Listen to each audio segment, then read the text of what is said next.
అంటే చుట్ట కాల్చడానికి కారణం కూడా వాయిస్ బాగుంటుంది కదా. కోసం ఆయనకి ఏదో అది ఆరోగ్యం, ఆయనకి స్మోకింగ్ అనేది ఆయన హ్యాబిట్ కాదనుకుంటానండి. అవును, స్మోకింగ్ అనేది ఆయన హ్యాబిటే కాదు.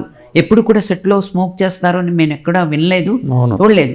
వాళ్ళు అంటుంటే కానీ ఇలా తిరుగుతున్నారు. అప్పుడే ఆయన ఎక్సర్సైజులన్నీ, అంటే మెడ్రాస్ వెదరు ఒకటే ఆయనకి, ఊటీ వెదరు ఒకటే. అంటే ఏది కూడా శరీరానికి తాకకుండా ఓన్లీ బ్రెయిన్కే. అంటే ఆయనకి ఈ విషయంలో మనం తెలుసుకోవాల్సింది ఏంటంటే ఎంత విల్ పవర్ ఉంది, విల్ పవర్, అద్భుతమైన విల్ పవర్ ఉంది.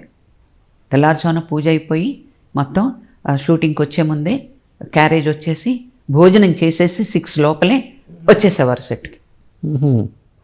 అవుట్డోర్ మేమంతా 1 గంటకు భోజనం చేస్తూ ఉంటే ఆయన చిన్న న్యాప్ వేసేవారు. ఓకే. సో ఆకలి కూడా ఆయన కంట్రోల్లో ఉండేది, నిద్ర కూడా ఆయన కంట్రోల్లో ఉండేది. ఇక మొండి మనిషి అని చెప్పుకోవాలంటే ఈ సినిమా అయిన తర్వాత చేశానండి నేను, విరాట్ పర్వం చేశాను. ఇది ఓన్లీ కేవలం ఆయన గురించి మాత్రమే కాబట్టి నాకు గుర్తొచ్చినవి, ఎప్పుడెప్పుడు స్పాంటేస్గా గుర్తొచ్చినయే చెప్తున్నాను నేను. శ్రీమద్ విరాట్ పర్వంలో సత్యభామగా చేశాను ఆయన పక్కన. ఆ తర్వాత పోతులేరి వీరబ్రహ్మం గారి చరిత్ర, దాంట్లో ఒక 20 minutes వేమన యోగి ఎపిసోడ్ ఉంది. ఆ వేమన యోగి ఎపిసోడ్లో విశ్వద క్యారెక్టరు జ్ఞానోదయం అవటం అక్కడే కదా, విశ్వద వల్లే.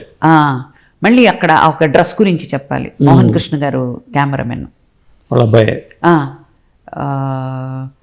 కన్ను కోరింది, నా ఫోన్లో కూడా అదో చిన్న బిట్ ఉంది. ఆయనకి విశ్వదకి రామారావు గారికి వేమనయోకి ఒక duet song 4.5 minutes, no rehearsals. అసలు నేను రిహార్సల్స్కి వెళ్ళలా. పెద్ద మాస్టర్ ఆయన సీను మాస్టర్ గారు, ఎందుకంటే చాలా బిజీగా ఉన్నాను నేను అప్పుడు ఆ టైంలో. ఫస్ట్ డ్రెస్ అయిపోయింది, 2వ డ్రెస్ పెట్టారు, గదిలో పెట్టారనమాట. చూస్తే అది లో హిప్ ఇక్కడకుంది, మోకాలు కిందకి లంగా ఉంది, పైనేమో ఇలా డైమండ్ ఇది వేసి ఓన్లీ బ్లౌజ్ అనమాట ఇంతవరకే, ఇంకా పైన ఏం లేదు. చూసి వచ్చాను కదా బ్రేక్ టైంలో, ఆయన దగ్గరికి వచ్చి ఆ డ్రెస్సులో హిప్ అది ఉందండి, పైన పళ్ళు లేదు, వేసుకోవాలా అని కొంచెం నా స్కాన్, కూర్చోండి మీరు అని అన్నారు. అమ్మాయి బాబా తిడతారేమో అనుకున్నాను. మిమ్మల్ని ఎందుకు పెట్టుకున్నానో తెలుసా? చెప్పండి. విశ్వద క్యారెక్టర్ అంటే అసలు ఏంటో తెలుసా?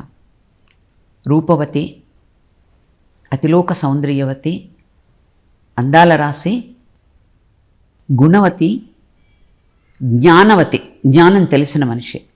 వేమన యోగి భోగి కానివాడు యోగి కాదు అని ఉంటుంది కదా. ఆయన యోగిగా మారడానికి కారణమైన ఆవిడే విశ్వద. మీరన్నీ హీరోయిన్ ఓరియంటెడ్ సబ్జెక్ట్స్ మీరు చాలా చేశారు. దేవుడి దయవల్ల మీకు మంచి శరీరాకృతి ఉంది. ఆ డ్రెస్సు వేసినా మేము చూసి సంతోషించగలిగిన ఆకారం ఉంది మీకు. అందాన్ని ఆస్వాదించాలండి. అటువంటి విశ్వద ఆయన్ని అంత పెద్ద ఆయన వేమన యోగిని ఆకట్టుకోవడానికి ఆ మాత్రం ఇది లేకపోతే బాగుండదు. ఆ తర్వాత మళ్ళీ సన్యాసినిగా అయిపోయి ఆయనకి జ్ఞానోపదేశం కలగడానికి ఈవిడ ఒక సీన్ ఉంది అక్కడ అని ఆ సీన్ నగ్నంగా చూపించే సీన్ ఉంది. అది చూసి ఆయన ఇదే నా జీవితం అని అనుకుంటాను. ఈ బాహ్యంగా చూసేది జీవితం కాదు, అసలైనది ఇది, నగ్న సత్యం ఇది అని చూపిస్తుంది. అక్కడి నుంచి ఆయన యోగిగా మారతాడు. అందుకనే ఆయన ప్రతి పద్యంలోనూ విశ్వద అభిరాముడు, జ్ఞానోపదేశం చేసిన ఆయన అభిరాముడు, వినర వేమ అంటాడు. ప్రతి పద్యంలోనూ విశ్వదను తలుచుకున్నాడంటే ఆ విశ్వద క్యారెక్టర్కి ఎంత విలువ ఉందో మీకు ఇప్పటికైనా అర్థమైంది కదా. బాగా వివరించారు ఆయన. ఒక పెద్ద యోగిని. ఆ తర్వాత ఇలా చెంగు వేసేసుకొని జస్ట్ కృష్ణుడి క్యాప్ పెట్టుకున్న బొట్టు పెట్టుకొని యోగిని అయిపోతుంది ఈవిడ. ఆయన ఎప్పుడైతే వెళ్ళిపోబ్బా నాకు గగ్గురు పడుస్తాను, ఎప్పుడైతే ఆయన అలా చూసి షాక్ అయిపోయి వెళ్ళిపోతారో, అంటే ప్రియుణ్ణి దూరం చేసుకుని ఈవిడ కూడా సన్యాసిగా మారిపోతుంది. ఆ భగవంతుడు ఇదిలో ఉండిపోతుంది. అంత గొప్ప క్యారెక్టర్ కాబట్టి మిమ్మల్ని పిలిచాను, మీరు వేసుకోండి, చాలా అందంగా ఉంటారు. అందాన్ని దాచుకుంటే ఎలా, మంచి ఆకృతి పెట్టుకుని అని అన్నారు. ఇంకేం మాట్లాడలేదండి, వేసుకుని వచ్చాను. చూడండి ఓన్లీ లంగా నాకు బాగా, ఎందుకంటే కొన్ని నేను ఏదైతే వేసుకోను అని అన్నాను కొన్ని గుర్తుండిపోతాయి కదా. దాంతో ఒక ఇది మళ్ళీ అట్లా 3 వస్తాయి అన్నమాట. అట్లా ఒక చరిత్ర కలిగినటువంటి క్యారెక్టర్. మళ్ళీ రామకృష్ణ స్టూడియో ఓపెనింగ్ అదే. ఆ తర్వాత ఇంకా శ్రీమద్ విరాట్ పర్వం చేశాను, ఇంకేదో సినిమా చేశాను. ఆ తర్వాత రామారావు గారు పాలిటిక్స్లోకి వెళ్ళే ముందు సింహం నవ్వింది అనే మళ్ళీ రామకృష్ణ సినీ స్టూడియో, అందులో బాలయ్య బాబు గారు ఉన్నారు. అవును. ఫ్లాష్ బ్యాక్లో నీకు ప్రేమ లేదు, నీకు ప్రేమ అంటే తెలీదు, అది ఇదని.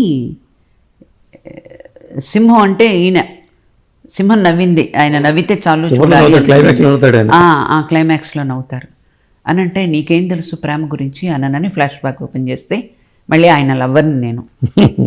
అందులో ఒక మంచి సాంగ్ అనమాట, ముంజలాంటి చిన్నదాన లేక బుగ్గలున్న ఏదో దోచుకోనా ఏదో సాంగ్, రామకృష్ణ సినీ స్టూడియోస్. మళ్ళీ అది 4వ సినిమా నాది. ఆయన అన్నారు, ప్రభగారు ఇంకా నేను నెక్స్ట్ పాలిటిక్స్లోకి వెళ్తున్నాను, దీంతో ఇంకా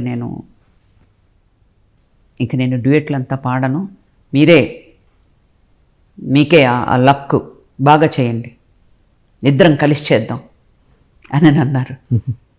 నాకు అసలు ఆనందం ఒక పక్కన, అయ్యో ఆయన మళ్ళీ పాలిటిక్స్లోకి వెళ్ళిపోతే ఆయన సినిమాలు చేయరా, నేను చూడనా అనేది ఉంది. అలాగేనండి అని అన్నాను నేను. దానికంతా బాలయ్య బాబు వెంటొస్తారు, మంచి డ్రెస్సులు, మిడ్డీస్ అంటే మోడర్న్ డ్రెస్సెస్ అన్నమాట, మిడ్డీలు అవన్నీ మీరిద్దరు వెళ్ళండి అంటే, నేను బాలయ్య బాబు చెన్నైలో షాపింగ్కి వెళ్ళి విజయ గార్డెన్లో అక్కడ జరిగింది. ఆ సాంగ్ అయిపోయింది. దాని తర్వాత అంటే అది కూడా ఒక ఆయన పాలిటిక్స్లోకి వెళ్ళబోయే ముందు డ్యూయెట్ ఎవరితోనన్నా పాడారు లాస్ట్ అంటే అది నేనే. అది మీరే అంటే ఆ తర్వాత వచ్చారు, అంటే మోహన్ బాబు గారి సినిమా అనుకోండి, శ్రీనాథ కవిసారం, అందులో డ్యూయెట్లు లేవు. యంగుగా ఉండి డ్యూయెట్ పాడి చిలిపిగా చేసింది అది నేనే. మీరే. అంటే ఇక్కడ చాలా మంది చెప్తూ ఉంటారు, అన్నపూర్ణ స్టూడియో వాణిజ్య గారితో స్టార్ట్ అయింది, రామకృష్ణ సినీ స్టూడియో మీతో స్టార్ట్ అయిందని చెప్పి అప్పట్లో వార్తలు కూడా వచ్చినాయి. అవునండి, అది పెద్ద ప్రభకి దక్కిన అదృష్టం అని చెప్పేసి వేశారు. అవును. సితారా, సినీ హెరాల్డ్, సినీ సేవో పేపర్లో ఇప్పుడు ఉండేదండి. అది ఏంటంటే Annapurna cine studio opening Vanisri గారు. అవును. అది ఏం సినిమా సెక్రటరీనా వేరే ఇంకేంటి నాకు సరిగ్గా తెలియదు. రామకృష్ణ సినీ స్టూడియో ఓపెనింగ్ ప్రభ. అందుకని ప్రభకి దక్కిన అదృష్టం. వాణిశ్రీ గారు అక్కడైతే, నాగేశ్వరరావు గారు వాణిశ్రీ గారు అక్కడైతే, రామారావు గారితో పాటు ఇక్కడ ప్రభ ఉంది అని అన్నాను. నిజంగా అది కూడా అదృష్టం అండి. ఆ తర్వాత ఆయన ఒక సినిమా చేశారు, నా దేశం అని చెప్పి. అవును, ఎలక్షన్ ముందు అంటే ఈ సినిమా అవుతూనే కరెక్ట్, సింహం నవ్వింది ముందు అనమాట. ఆయన బొటానికల్ గార్డెన్స్లో ఏదో మొత్తం 2 వీలర్ మీద ఇలా వెళ్ళాలి. కెమెరామెన్ గారు ఎస్ వెంకటరత్నం గారు. నేను ఎస్ వెంకటరత్నం గారి ఓన్ ప్రొడక్షన్లో పల్లవి ఆర్ట్ ప్రొడక్షన్స్ అని, దాంట్లో చిరంజీవి గారు హీరో, నేను హీరోయిన్. ఓకే. మంచి క్యారెక్టర్ అది. దాంట్లో కూడా నాకు 2-3 సాంగ్స్ ఉన్నాయి చిరంజీవి గారితో. ఆ సినిమా కెమెరామెన్ అనమాట ఆయన. ఆయన ఎంత ఫాస్ట్గానంటే